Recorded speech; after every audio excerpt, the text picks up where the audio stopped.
jihad, and dominance over non-believers. Islam explodes out of Arabia. A period of bold expansion and conquest began as most of Byzantine and Persia, vast territories stretching from the Middle East to northern Africa, fell under Muslim rule. Each success reinforced their divine mission and that Allah was on their side. As Umar carried the jihad far beyond Arabia, Jews and Christians could buy the right to life and freedom of worship if they agreed to pay tribute and accept Islamic rule. Khalid ibn al-Walid's statement in Damascus in 635 became standard terms of surrender for Jews and Christians. In the name of Allah, the Compassionate, the Merciful, He promises to give them security for their lives, property, and churches. We give to them the pact of Allah and the protection of His Prophet, the caliphs and the believers. So long as they pay the tax, nothing but good shall befall them. و در مقابل عظمت ملت ایران تعظیم کنید و تسلیم بشید. اگر نپذیرید ملت ایران بعداً شما رو مجبور به تسلیم و تعظیم خواهد کرد. Islam conquers North Africa, Spain, India, and China. The Islamic conquests spread over land and sea. Guided by spirited and fearless leaders, the Muslims overcame the remaining Persian armies, seizing Babylonia, Mesopotamia, Armenia, and Persia. In the west, they conquered the Christian provinces of the eastern Mediterranean, from Syria and Palestine to Egypt, Tunisia, Algeria, and Morocco. In 711, Muslims crossed the Strait of Gibraltar.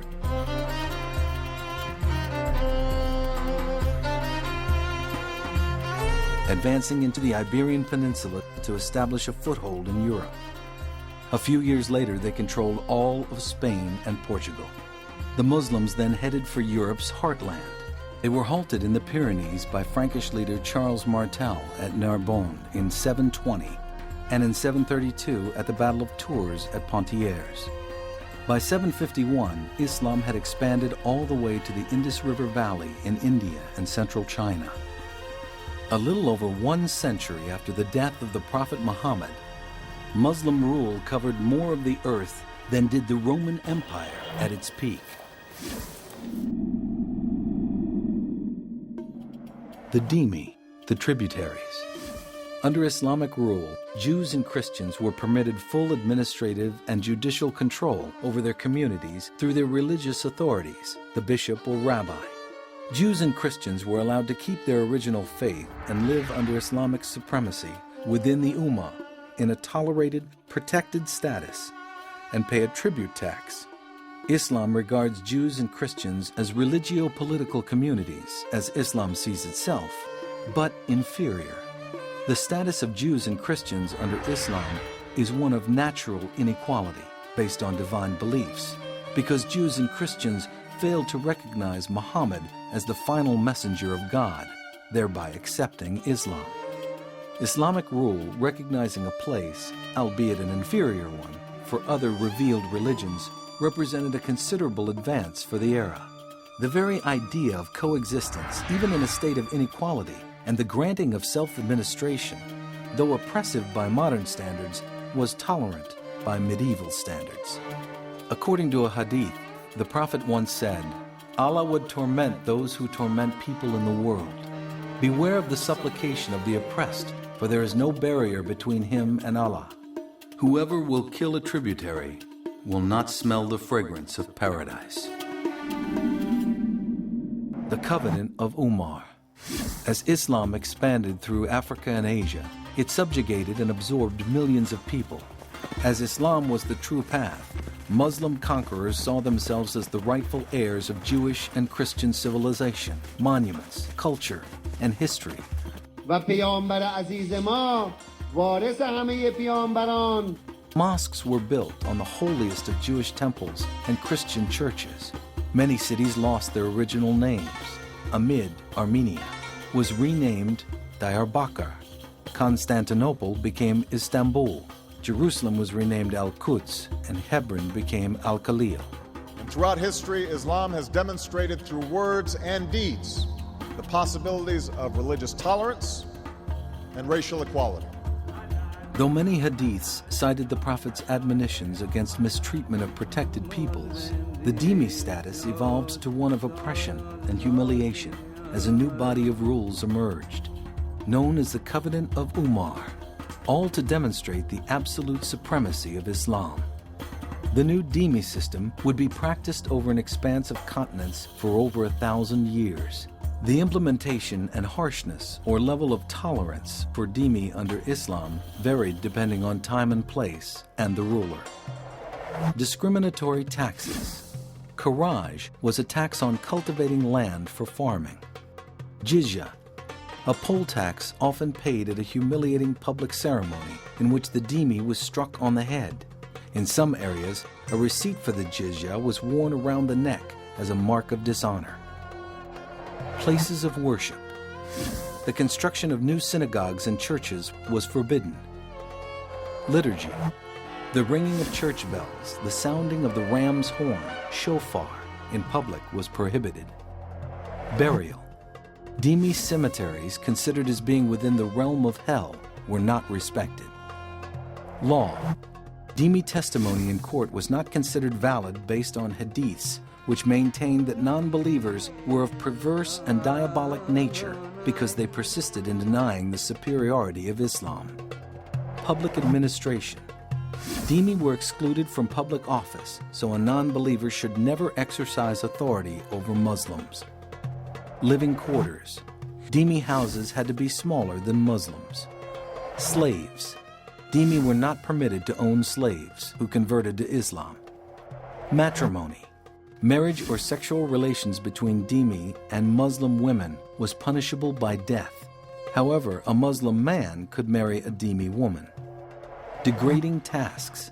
Jews and Christians were commonly assigned to public works projects, such as the digging of cisterns, the construction of bridges, roads, and train tracks. Riding animals. Riding a noble animal, such as a horse or camel, by dhimmi was regarded as a grave offense.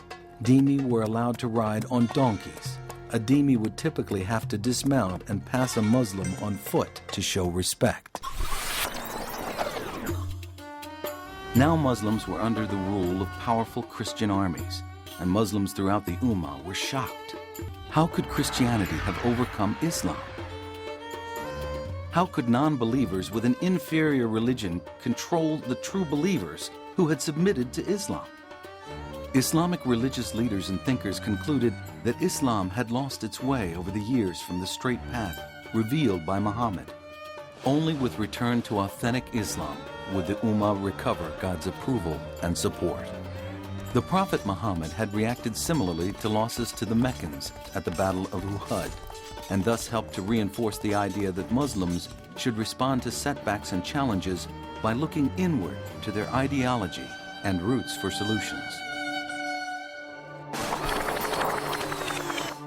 The Battle of Uhud. In order to maintain regional commercial operations, the Meccans had to show they were stronger than Medina and capable of removing any threat to trade. In March 625, 3,000 Meccans marched against Medina, confronting the Muslims at Uhud, a hill near Medina.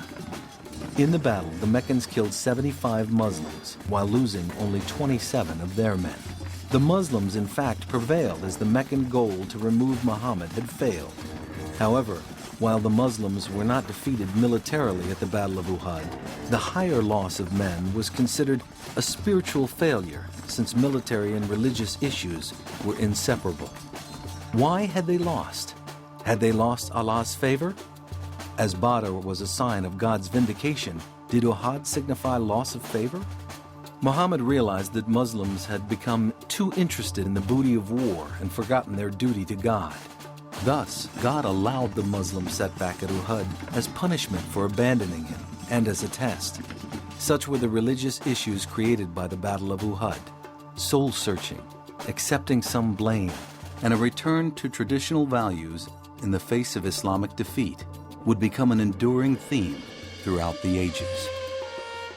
ولا يضيرنا قتل الشهداء، لن يضروكم إلا أذى، وشهداؤنا في الجنة، هذا هو عزاؤنا، وقتلاهم في النار، كما قال النبي صلى الله عليه وسلم يوم أحد. The cultural impact of the West. However, the Ottoman Sultan considered the defeats as only a military deficiency. If European military was superior, then learning European military techniques and purchasing their weapons technology would enable Muslims to one day expel the Christians and return Islam to glory.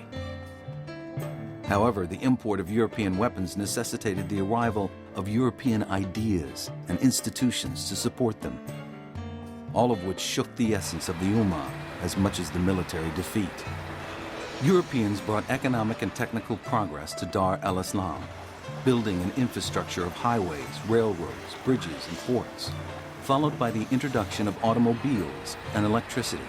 The West also established new means of communication, newspapers, radio, and television, all of which disseminated Western culture and ideas. With newspapers came journalists, strange new characters in the Muslim world who challenged authority. The plan for modernization also required the introduction of Western administrative techniques and medical and educational systems into Dar al-Islam. Islamic reaction to government reform. Peace with the satanic Dar al-Harb, extensive cooperation, and cultural exchanges with Christendom, as well as adoption of Western methods of government, had far-reaching theological implications for Muslim thinkers. Europe was considered Dar al-Harb, the historic and perpetual enemy of Dar al-Islam. A permanent state of war with Dar al-Harb and the impurity and inferiority of the Harbi were fundamental beliefs of the Ummah. While reformers advocated secularism and nationalism as the path to revival, the Muslim religious class advocated exactly the opposite, that only a return to traditional Islamic doctrine would return the Ummah to glory, rather than incorporation of new ideas. Thus, Muslim leaders considered the reform movement as nothing less than a declaration of war for the eradication of Islam.